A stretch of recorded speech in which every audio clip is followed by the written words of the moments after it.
Alright, another dream.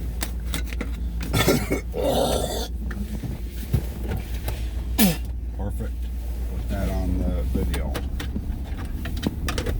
That time of year again, I've got a cold. Pretty much without fail, this happens around this time. Anyways, I think it's like November 13th. So, only makes perfect sense. Anyways,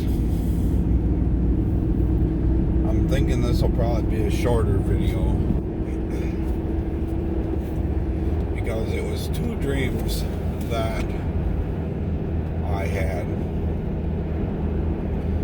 The first one is the real nightmare. I basically just was working. I probably fell asleep around 9:15. I've been working 10 hours with the sickness, with all that together, and I am tired. So I've been trying to get to bed on time. It's at that kind of point where, like, even if I could stay up a little bit later playing a game or whatever, I'm too tired to enjoy it. So I just decided to go to bed. Well, I had a dream that lasted, I'm guessing, around the time that I first fell asleep to around midnight. And I was just at work, just running parts.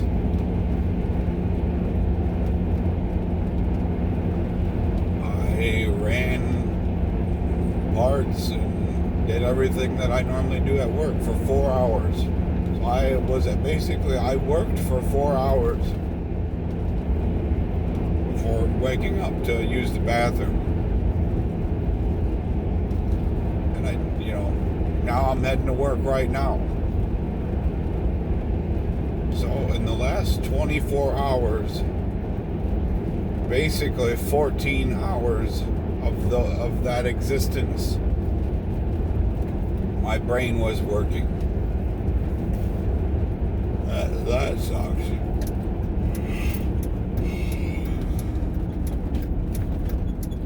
In the second dream, Emily's dad had made reservations for us at this restaurant. And basically, it was a really nice place. You had to wear like a certain dress code. You had to wear long pants and you couldn't wear shorts. And you had to wear some sort of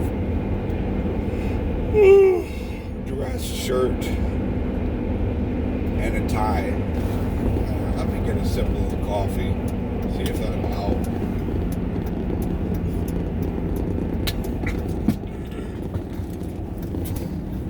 Oh, it's peppermint. So we had to go to this. We were going to go to this restaurant. I think it was in honor of Brent retiring, basically.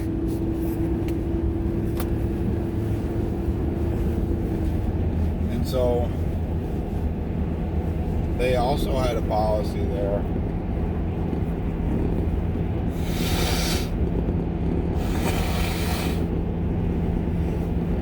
where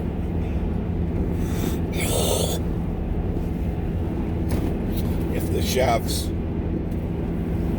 if you had ingredients that were really high quality, like let's say you came from out of the country and you had very exquisite, exclusive ingredients, the chefs would let you bring your own ingredients.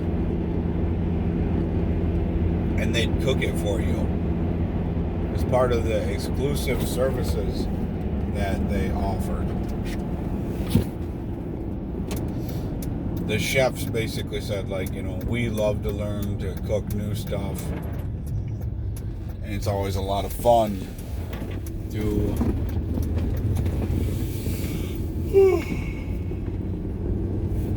work with very exquisite ingredients. Well, it was also cheaper, so we were going to try to save a buck. Brent had gotten a hold of these bugs. They were like crustaceans, and we were going to bring them to the restaurant. Oh, there's a deer in the road. Two deer, 3 deer.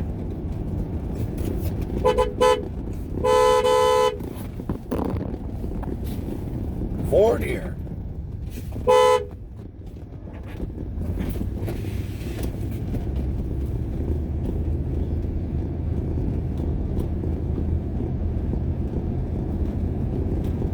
No more, okay? No more. 4 does. It was also cheaper if you brought your own ingredients. They would charge you like a $10 per person fee to cook the ingredients. So to save some money, Brent had gotten a hold of these from someone. And they were these weird, like, giant pill bug looking creatures. And they also had like these crab legs on them, sort of. I don't know if they were supposed to be like isopods or what they were, but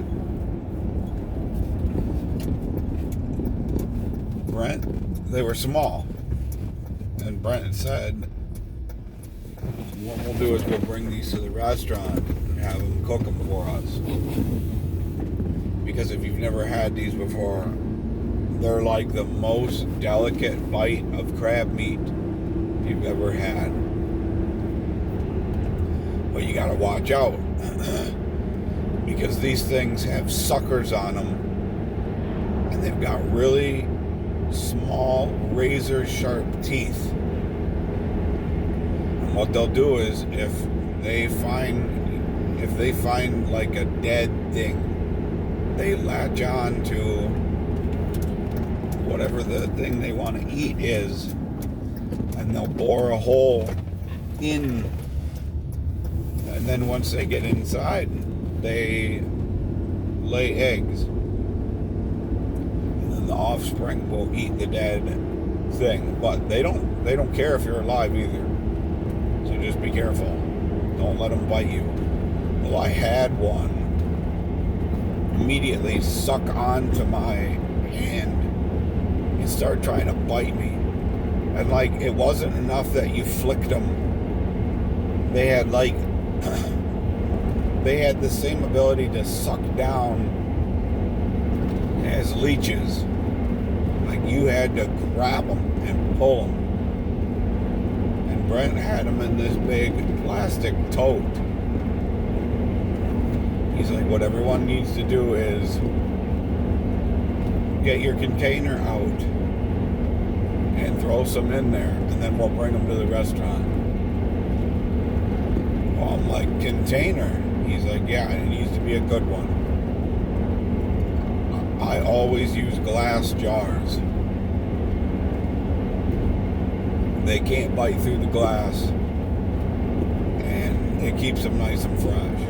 I'm like, oh crap, I don't know if I have any containers. Let me go look.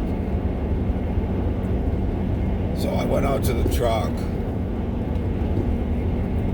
and I found this like cylinder shaped, if you remember, it's the one that I keep coffee grounds in. It was a plastic one. It was like a sturdy plastic one as far as they go. with a screw-on lid. I thought, oh, that'll be good enough. So I scooped some in there, put the top on. But I was really nervous. So, because they were, they had like, their crab shell legs were tapping against the plastic. And I'm like, we had to shortly thereafter, we were going to have to get on this bus and go to the restaurant.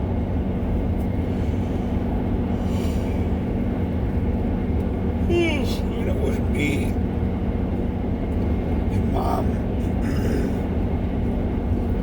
Brent and Emily, and all of my in-laws. All of the kids were at like some sort of late night daycare provided through the church, because this restaurant, they only served dinner from like 11 o'clock to 1:30. It was like exclusively for like late night dining. Maybe this video won't be shorter. So, in all my experience preserving things until you eat them, if you put something on ice or in cold water, really cold water, that will help slow it down as far as the bacteria and stuff. But even like fish, you can take fish, put them on ice, and they'll live. Like, I've seen videos of fish that were like completely rock hard frozen, and you put them in some warm water and they slowly thaw out and they're alive.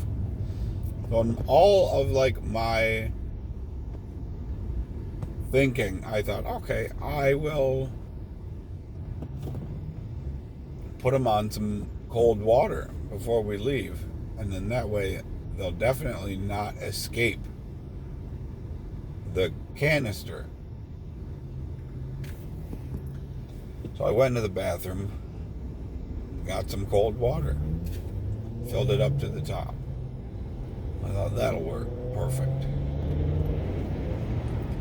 Well, what I didn't know was that these creatures were like aquatic. So when they were just out in the air,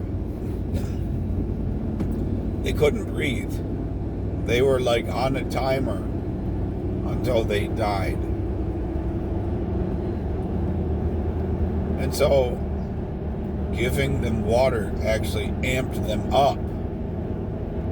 And like, I had them in this little canister, and they started getting way more like rowdy. Like, they were banging against the edges of the plastic, and they were growing and growing and growing. They're all getting way bigger. I started getting super nervous because I had no idea that this was going to happen.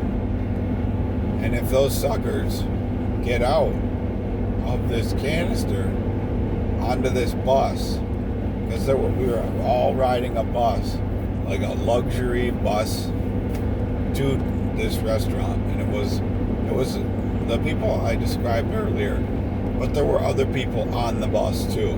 Like, everybody on the bus was going to the restaurant.